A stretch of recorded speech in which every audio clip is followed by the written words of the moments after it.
Snaking की बात हो और हल्दीराम की मिनी कचौड़ीज़ की बात ना हो, ऐसा तो हो नहीं सकता। हल्दीराम की मिनी कचौड़ी किसे पसंद नहीं होगी।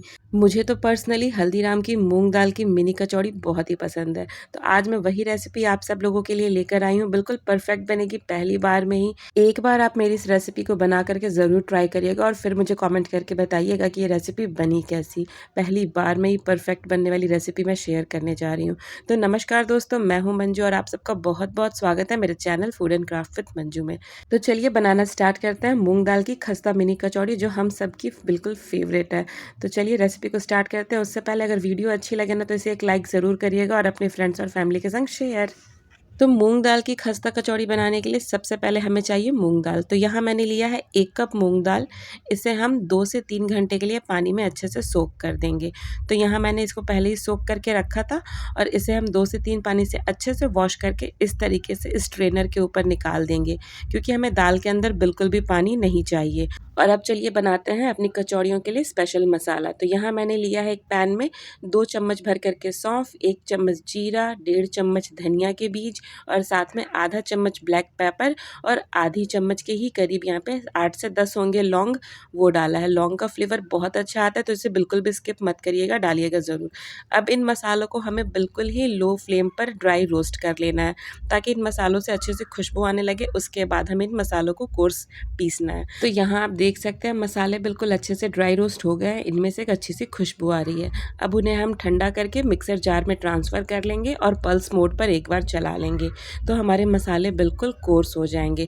बहुत ज़्यादा पीस करके पाउडर नहीं करना है। मैं आपको दिखाती हूँ मसालों का टेक्सचर। हमें इसी तरीके का पाउडर चाहिए मसालों का। तो इसे रखते हैं साइड में और सेम मिक्सर जार में मैंने लिया है 1/2 कप के अराउंड खट्टा मीठा वाला नमकीन। हम सबके घरों में यूजुअली होता है, तो वही नमकीन का मैंने यूज़ किया है और इसे भी हम चला करके ड्राई मतलब इसको दरदरा पाउडर बना लेंगे। आप देख सकते हैं इसी तरीके का बना लिया है मैंने पाउडर इसका, और इसे भी रखेंगे साइड में। और अब चलिए फटाफट से अपनी स्टफिंग बनाते हैं। तो यहाँ मैंने कढ़ाई में डाला है 2 टेबल स्पून के करीब तेल। जैसे ही तेल गर्म होगा उसमें ऐड करेंगे आधा चम्मच हल्दी और 1 चम्मच भर करके कसूरी मेथी। फ्लेम यहाँ पर बिल्कुल लो है, वरना हमारे हल्दी और कसूरी मेथी यहाँ पर जल सकता है। और अब इसमें हम ऐड कर देंगे अपने सोक किए हुए मूंग दाल। इन्हें हमें अब भूनना है कम से कम 6 से 7 मिनट के लिए, जब तक कि मूंग दाल बिल्कुल खुश्क ना हो जाए, मीन्स उनके अंदर का मॉइस्चर उड़ ना जाए। क्योंकि हमें इन कचौड़ियों को 1 महीने तक स्टोर करना है, तो बहुत ज़रूरी है कि मूंग दाल के अंदर बिल्कुल भी मॉइस्चर ना हो। तो आप यहाँ पर देख सकते हैं तकरीबन 6-7 मिनट हो चुके हैं और मूंग दाल हमारी बिल्कुल अच्छे से भुन चुकी है। अब टाइम है इसमें ऐड करने का अपने मसाले। तो सबसे पहले जो मसाले को हमने कोर्स पाउडर करके रखा था ना, वो मैं यहाँ पे 2 से 3 चम्मच भर करके डाल देती हूँ। पूरा का पूरा मसाला मत यूज़ करिएगा, यहाँ पे 3 चम्मच में काम हो जाएगा। साथ में डाला है मैंने स्वाद के अनुसार नमक, आधा चम्मच काला नमक, आधा चम्मच लाल मिर्च पाउडर और 2 चम्मच यहाँ पे मैंने आमचूर पाउडर डाला है। अब इसे भी हम मिक्स करेंगे। साथ में मैंने जो हमने नमकीन पीस के रखी थी ना खट्टी मीठी वाली, वो भी यहाँ पे ऐड कर दिया है और अब हमें इसे भुनना है तकरीबन और 5 मिनट के लिए। हमने पहले इस दाल को भुना है 6 से 7 मिनट के लिए, अभी और 5 मिनट के लिए भुनेंगे। तो टोटल यहाँ पे लगभग हम इसे पूरे मिक्सचर को 10 से 12 मिनट के लिए भुनेंगे, ताकि इसके अंदर कोई भी मॉइस्चर की गुंजाइश ना हो, ताकि हमारी कचौड़ियाँ बिल्कुल भी ख़राब होने का चांस ना हो। और अब लास्ट में इसमें हम ऐड करेंगे 2 टेबल स्पून भर करके पिसी हुई चीनी। इससे क्या हमारी कचौड़ियों में फ्लेवर आएगा खट्टा, मीठा और तीखा का। अगर आपको पसंद ना हो तो ऐड मत करिएगा, पर मैं परफेक्टली दुकान की तरह बना रही हूँ तो इसीलिए मैंने ऐड किया है। और साथ ही में 1/4 टीस्पून डाला है मैंने गरम मसाला। अब लास्ट में ऐड करेंगे बिल्कुल 1 चुटकी बेकिंग सोडा।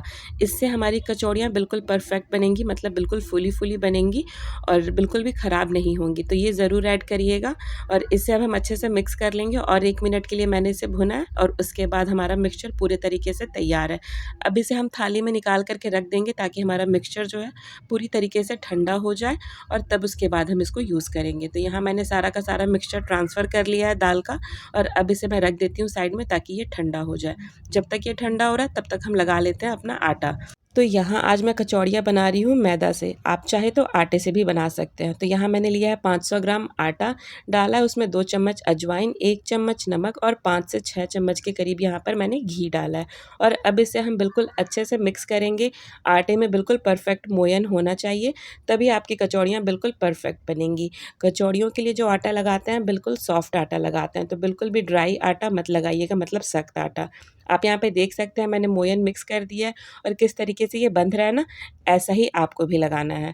और अब ये बिल्कुल परफेक्ट है, तो हम इसमें थोड़ा-थोड़ा पानी डाल करके बिल्कुल सॉफ्ट आटा लगा करके तैयार कर लेंगे। फ्रेंड्स, कचौड़ियाँ बनाने के लिए स्टफिंग बिल्कुल परफेक्ट होनी चाहिए, मीन्स ड्राई। आटा बिल्कुल परफेक्ट होना चाहिए, बिल्कुल सॉफ्ट, तभी हमारी कचौड़ियाँ बिल्कुल सॉफ्ट बन करके तैयार होंगी। तो यहाँ आटा लगाने के बाद मैंने उसे 15 मिनट का रेस्ट कराया था, ताकि आटा हमारा जो है बिल्कुल अच्छे से सेट हो जाए। और 15 मिनट के बाद हम इसे अच्छे से मसल लेंगे, ताकि आटे को हम चिकना कर लें। और उसके बाद इसमें से एक बड़ा सा पेड़ा काट करके उसे लॉग के शेप में मैं इस तरीके से रोल कर लूँगी, ताकि मैं सारी की सारी कचौड़ियों को सेम शेप में बना सकूँ। तो मैं इस तरीके से उन्हें कट कर रही हूँ। मैं यहाँ पर मिनी कचौड़ियाँ बना रही हूँ, तो इसीलिए मैं छोटे-छोटे पोर्शंस कट कर रही हूँ। अगर आप चाहें तो इसी से आप बड़ी साइज़ की कचौड़ियाँ बना सकते हैं, जो रेगुलर साइज़ होता है। अब हमें क्या करना है, एक छोटा-सा पोर्शन लेना है पेड़े का और उसे अपने हाथों में अच्छे से फ्लैट करना है। और अब इसमें हम स्टफिंग भरेंगे। तो स्टफिंग बहुत ज़्यादा मत भर दीजिएगा, मतलब ठूस करके, वरना क्या होगा, जब आप कचौड़ियों को तेल में तलेंगे ना, तो आपकी कचौड़ियाँ खुल सकती हैं। और अच्छे से सारे कॉर्नर्स को बीच में ला करके सील कर लेंगे और इस तरीके से हम एक-एक कचौड़ी बना करके रखते जाएँगे। तो यहाँ पर जब हम बहुत सारी कचौड़ियों को शेप दे देंगे ना, उसके बाद हम इन्हें फ्राई करेंगे, क्योंकि हम एक संग ढेर सारी कचौड़ियों को फ्राई करने वाले हैं।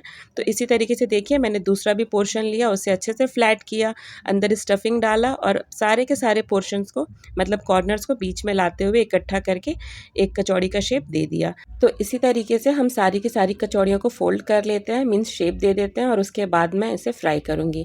तो यहाँ पर देखिए, फ्राई करने के लिए कचौड़ियों का जो तेल होता है बिल्कुल लो होना चाहिए, मतलब बिल्कुल हल्का गर्म होना चाहिए। आप देख रहे हैं मैं जब कचौड़ियाँ इसमें डाल रही हूँ, तो बिल्कुल छोटे-छोटे हल्के-हल्के बबल्स निकल रहे हैं। इसी तरीके का तेल आपको गर्म चाहिए। और हम कचौड़ियों को डाल करके छोड़ देंगे जब तक कि वो इस तरीके से सिक करके ऑटोमेटिक ऊपर नहीं आ जाती हैं। जब हम कचौड़ियों को डालेंगे ना, तो वो बिल्कुल बॉटम में जाकर बैठ जाती हैं, और जैसे-जैसे वो कचौड़ियाँ सिकती हैं, वो धीरे-धीरे ऊपर आती हैं। और हमें इन कचौड़ियों को टोटल 15 टू 18 मिनट्स के लिए फ्राई करना है, बिल्कुल ही लो मीडियम फ्लेम पर। गैस की फ्लेम बिल्कुल भी तेज़ मत करिएगा। लास्ट में जब आपको दिखे कि कचौड़ियों में सुंदर सा कलर आ रहा है, तो आप हल्का सा फ्लेम को तेज़ कर लीजिएगा और सारी की सारी कचौड़ियों को इवन ऐसा बिस्किटी कलर आने तक फ्राई कर लीजिएगा। और तैयार है हमारी सुपर खस्ता कचौड़ी।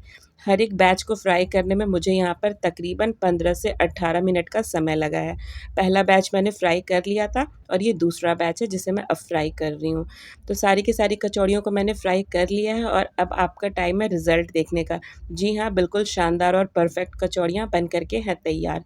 एक बार आपने इन कचौड़ियों को बना लिया, महीने भर के लिए स्टोर करके रख सकते हैं। मेरी गारंटी है कुछ नहीं होगा। अगर आपने स्टफिंग बिल्कुल प्रॉपरली मेरे तरीके से बनाया ना, मूँग दाल के अंदर बिल्कुल भी मॉइस्चर नहीं रहा, तो आपकी कचौड़ियाँ बिल्कुल परफेक्ट टिकेंगी। सच कहूँ ना, तो ये 1 महीने तक टिकती भी नहीं है, उससे पहले ही ख़त्म हो जाती हैं, क्योंकि ये इतनी टेस्टी होती हैं। और अब देखिए, इन कचौड़ियों को देख कर के ना कोई बता नहीं सकता कि इसे मैंने घर में बनाया है। इसे मैं आपको तोड़ करके दिखाती हूँ। बिल्कुल परफेक्ट खस्ता और क्रिस्पी कचौड़ी बन कर के तैयार हुई है। तो फ्रेंड्स, अगर वीडियो अच्छी लगी हो तो इसे एक लाइक और शेयर ज़रूर करिएगा और मेरे चैनल को सब्सक्राइब। मैं मिलूँगी इसी तरीके की अमेज़िंग रेसिपीज़ के संग, तब तक के लिए आप सबको मेरा प्यार भरा नमस्कार और बाय बाय।